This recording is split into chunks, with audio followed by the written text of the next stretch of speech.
नमस्कार, मैं हूं आपके साथ ज्योति कनौजिया और आप देख रहे हैं अपना भारत न्यूज। आइए नजर डालते हैं खबर की ओर। रेप पीड़िता की आत्मदाह की चेतावनी से पुलिस आई हरकत में। भागवताचार्य समेत 2 के खिलाफ रिपोर्ट दर्ज। वृंदावन में भागवताचार्य एवं एक युवती के बीच चल रहे विवाद में लगातार मोड़ आ रहा। रेप पीड़ित युवती द्वारा आत्मदाह की चेतावनी दिए जाने के बाद पुलिस ने भागवताचार्य समेत 2 के खिलाफ बलात्कार, मारपीट व जान से मारने की धमकी दिए जाने के मामले में रिपोर्ट दर्ज कर जांच शुरू कर दी है। बता दें कि पीड़िता कई दिनों से रिपोर्ट दर्ज कराने के लिए एसएसपी कार्यालय के चक्कर लगा रही थी। साथ ही सोमवार तक रिपोर्ट दर्ज न होने पर एसएसपी कार्यालय पर आत्मदाह करने की चेतावनी दी थी। थाना जमुना पार क्षेत्र निवासी युवती द्वारा दर्ज कराई रिपोर्ट के अनुसार वह नर्सिंग की छात्रा है।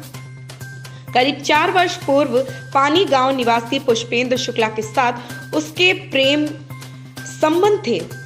20 मार्च 2018 को वह अपने प्रेमी पुष्पेंद्र के घर में स्थित गोदाम में मिले थे। तभी पुष्पेंद्र के पिता देवेंद्र शुक्ला ने गोदाम में आकर पुष्पेंद्र के साथ मारपीट कर उसे वहां से भगा दिया और प्रार्थिया के घर पर शिकायत करने की धमकी देते हुए बलात्कार किया। साथ ही प्रार्थिया के नग्न अवस्था के फोटो खींच लिए और फोटो वायरल करने की धमकी देकर प्रार्थिया को अक्सर अपने घर के तहखाने में बुलाकर रेप करने लगा तथा अन्य तरीके से भी शोषण किया गया। प्रार्थिया ने जब विरोध किया तो उसने बड़े लोगों से अपने संबंध होने की बात कहते हुए सरकारी नौकरी का झांसा दिया। बताया कि प्रार्थिया ने उस समय मल्टीटास्किंग स्टाफ इलाहाबाद के लिए आवेदन किया हुआ था, जिसमें 3 लाख रुपए में नौकरी लगवाने का भरोसा देवेंद्र शुक्ला ने दिलाया, जिस पर प्रार्थिया ने 1,20,000 रुपए नगद दे दिए और शेष रकम काम होने पर देने के लिए कहा। इसके बाद कोविड लॉकडाउन लग गया तो आर्थिक स्थिति खराब होने के चलते पीड़िता ने अपने रुपए वापस मांगे। देवेंद्र ने 75,000 रुपए चेक दे दिया और कहा कि मेरा संबंध एक रसूखदार कथा प्रवक्ता से है, जिसके संबंध राजनीतिक लोगों से है। इसके बाद देवेंद्र ने युवती की मुलाकात काशुणी नागेंद्र महाराज से कराई। उन्होंने पीड़िता की बहुत बात सुनकर राशन आदि की मदद की और अपना मोबाइल नंबर भी युवती को दे दिया। इसके बाद दोनों में बातचीत होने लगी। आरोप है कि नागेंद्र ने भी पीड़िता को नौकरी लगवाने का लालच देकर 7 जुलाई 2020 को अपने मोती झील स्थित आवास पर दोपहर में बुलाया और नग्न अवस्था की फोटो दिखाने लगा। प्रार्थिया ने पूछा कि फोटो कहां से आए तो नागेंद्र ने फोटो देवेंद्र से लेने की बात कही। इसके बाद पीड़िता से बलात्कार किया और उसने भी युवती के मोबाइल से वीडियो बनाई। इसके बाद नागेंद्र पीड़िता के मोबाइल पर अक्सर वीडियो कॉल करने लगा। इससे परेशान होकर प्रार्थिया ने 15 फरवरी को वृंदावन कोतवाली में उक्त दोनों आरोपियों के खिलाफ रिपोर्ट दर्ज कराने का प्रयास किया, लेकिन रिपोर्ट दर्ज नहीं हो सकी। इस पर युवती एसएसपी कार्यालय पहुंची और यहां एसएसपी के न मिलने पर वापस लौट गई। वहीं दूसरी ओर उक्त युवती के खिलाफ देवेंद्र शुक्ला ने 4 फरवरी 2022 को वृंदावन कोतवाली में दर्ज कराई रिपोर्ट में आरोप लगाया। है नागेंद्र आचार्य का मामला। नागेंद्र काष्ट ने भागवताचार्य बहुत ही घटिया और गंदे किस्म के इंसान हैं। उन्होंने मुझसे लॉकडाउन के दौरान मेरी मदद करने के बहाने 2 बार मुझे राशन दिया और राशन देने के बाद में उन्होंने मेरे साथ में बहुत ही बदसलूकी की, गंदा व्यवहार किया। नौकरी दिलाने के नाम पे मुझसे शारीरिक संबंध बनाए। जब मैंने इसका विरोध करना शुरू किया तो उन्होंने कहा कि तू हमारा कुछ नहीं कर सकती। तो मैंने कहा क्यों नहीं कर सकती, आप मेरा ज़िंदगी ख़राब कर रहे हो। मैं एसएसपी साहब और सीओ साहब के पास जाऊंगी। तो बोले सीओ और एसपी से तू क्या करा लेगी, हम तो हमारे यहाँ वो मीटिंग करने के लिए आते हैं। तो मैंने कहा मैं मीडिया में जाऊंगी कि मीडिया वाले मेरी गाड़ी साफ़ करते हैं। तो मैंने कहा ठीक है, अब जो होगा मैं आपका ये जुर्म तो नहीं सहन करूँगी। फिर वो बोले मुझसे कि तू जो अगर कहीं भी गई ना तो तुझे मैं जान से मरवा दूंगा, अभी तू मुझे जानती नहीं है कि मेरी भाजपा सरकार है और मैं डायरेक्ट योगी आदित्यनाथ से हाथ मिलाता हूँ। उनके पिताजी जब ख़त्म हुए थे तो मैं खुद उनके यहाँ पे गया था। मेरे बहुत ही गहरे और उच्च लोगों से, उच्च अधिकारियों से संबंध है। आपने इस मामले में तहरीर दी थी? तहरीर देने के लिए मैं गई थी वृंदावन कोतवाली में, लेकिन वृंदावन कोतवाली में मेरा एप्लीकेशन लेकर के आज तक पता नहीं कहाँ फेंक दिया। किसी ने मेरी कोई सुनवाई नहीं की। अच्छा, आपको वृंदावन कोतवाली बुलवाया गया था? वृंदावन कोतवाली सर मुझे 4 तारीख को बुलवाया गया था, 4 फरवरी को, यह कह करके कि आपको किसी महिला से मिलवाना है, सुधा नाम की से। मैं जब वहाँ पहुँची तो सबसे पहले मेरा फ़ोन छीन लिया और मुझसे बोले कि तू काशनी नागेंद्र के खिलाफ़ कंप्लेंट करेगी, हम तेरे खिलाफ़ मुकदमा दर्ज कर रहे हैं। और उन्होंने सर सेक्स रैकेट चलाती है और ये इस तरीके का मेरे ऊपर झूठा इल्ज़ाम लगा दिया और मेरे खिलाफ़ वृंदावन कोतवाली में मुकदमा दर्ज करा दिया।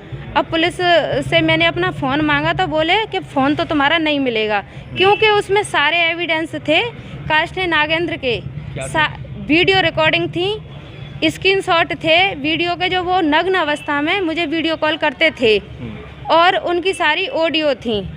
अब सर वो सेक्स का धंधा खुद ही करते हैं। उन्होंने मुझे भी आला अधिकारियों के को परोसने की बात कही थी, अपने नेताओं के सामने मुझे ले जाने की बात कही थी, अपने एक दोस्त के लिए मुझसे कहा था उन्होंने। मैंने जब विरोध किया तो वो उल्टा ही मुझे फंसा रहे हैं। कैसे आई फिर कोतवाली से? वृंदावन कोतवाली से मेरा फ़ोन तो ले लिया था और मुझे छोड़ दिया था। सर मुझे नहीं पता उन लोगों ने क्यों छोड़ दिया। उन्होंने फ़ोन लेने के लिए मुझे बुलाया था, मेरा फ़ोन जब्त करने के लिए मुझे बुलाया था वहाँ पे। फ़ोन में सारे सबूत थे? फ़ोन में सारे सबूत हैं। आपका नाम क्या है? मेरा नाम अनीता शर्मा है। आप यहाँ पर क्यों आई हैं? मैं यहाँ एसपी साहब से मिलने के लिए आई थी। साहब मुझे मिले नहीं। क्या घटना हुई है आपके साथ में? मेरे साथ घटना हुई है, भागवताचार्य काशनी नागेंद्र महाराज निवासी मोती झील, वो मेरा 2.5 साल से कंटिन्यूअस शोषण करते आ रहे हैं। मैं इसी के सिलसिले में एसपी साहब से मिलने के लिए आई थी और मैंने वृंदावन कोतवाली सीओ साहब से बहुत पहले ही मिलने की कोशिश की थी, लेकिन उसने मुझे यह कहकर धमका दिया था कि एसपी और सीओ तो हमारे यहाँ मीटिंग करने के लिए आते हैं और मेरे संबंध तो बहुत ऊंचे ऊंचे लोगों से हैं, जैसे कि योगी आदित्यनाथ के साथ, केशव प्रसाद मौर्य के साथ वो अक्सर मुझे फ़ोटो भेजते थे अपने। तो इसलिए मैं डरती और सहमती रही। जब मुझसे ये बर्दाश्त नहीं हुआ तो मैंने कहा महाराज जी आप मेरी ज़िंदगी ख़राब क्यों कर रहे हो। भागवताचार्य काशनी नागेंद्र महाराज जो कि भाजपा के बहुत ही बड़े नेता बनते हैं और मुझे सत्ता का डर दिखाकर मेरा शोषण करते हैं, तो मैं योगी आदित्यनाथ जी से ये पूछना चाहती हूँ कि वो तो लेडीज़ों की, महिलाओं की सुरक्षा हेतु क्या क्या नहीं करते, तो क्या इन बाबा जियों को इनको खुला छोड़ दिया है महिलाओं का शोषण करने के लिए और इनको पूरी तरीके से आज़ादी दे दी है। आपको पुलिस से सहायता मिली? आपने मुझे दर्ज कराई है? मैं शिकायत दर्ज कराने के लिए कितनी बार गई हूँ, लेकिन मेरी कोई पुलिस नहीं सुनती। उससे जब मैंने ज़बरदस्ती की कि मैं तेरी FIR करूँगी और मैं थाने जाऊँगी, अब मैं ये तेरा जुर्म नहीं सहूँगी, तो उसने मुझसे पहले वृंदावन कोतवाली थाना इंस्पेक्टर अजय कौशल को फ़ोन करके और मुझे बुलवा लिया और उन्होंने मुझे धोखे से बुलाया कि आपको किसी महिला से मिलवाते हैं, आप यहाँ आ जाइए और बहुत ही ज़रूरी काम है। और वहाँ जाकर जो कि नागेंद्र काशनी के खिलाफ और उनका एक सहपाठी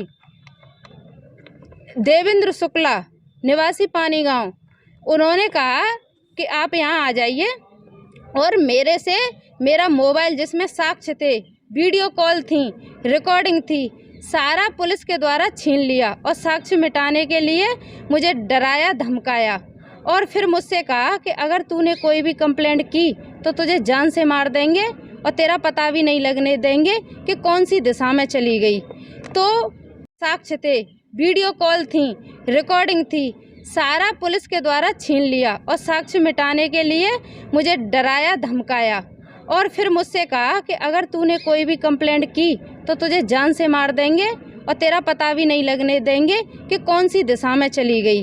तो मैं बस यही निवेदन करती हूँ कि मेरे सुरक्षा की जाए और इन दोषियों के खिलाफ कठोर कानूनी कार्रवाई की जाए, जिससे कि महिलाएं आगे आने वाले समय में ऐसे बाबाजियों से शोषण से बच सकें। ऐसी ही खबर से जुड़े रहने के लिए आप देखते रहिए अपना भारत न्यूज़।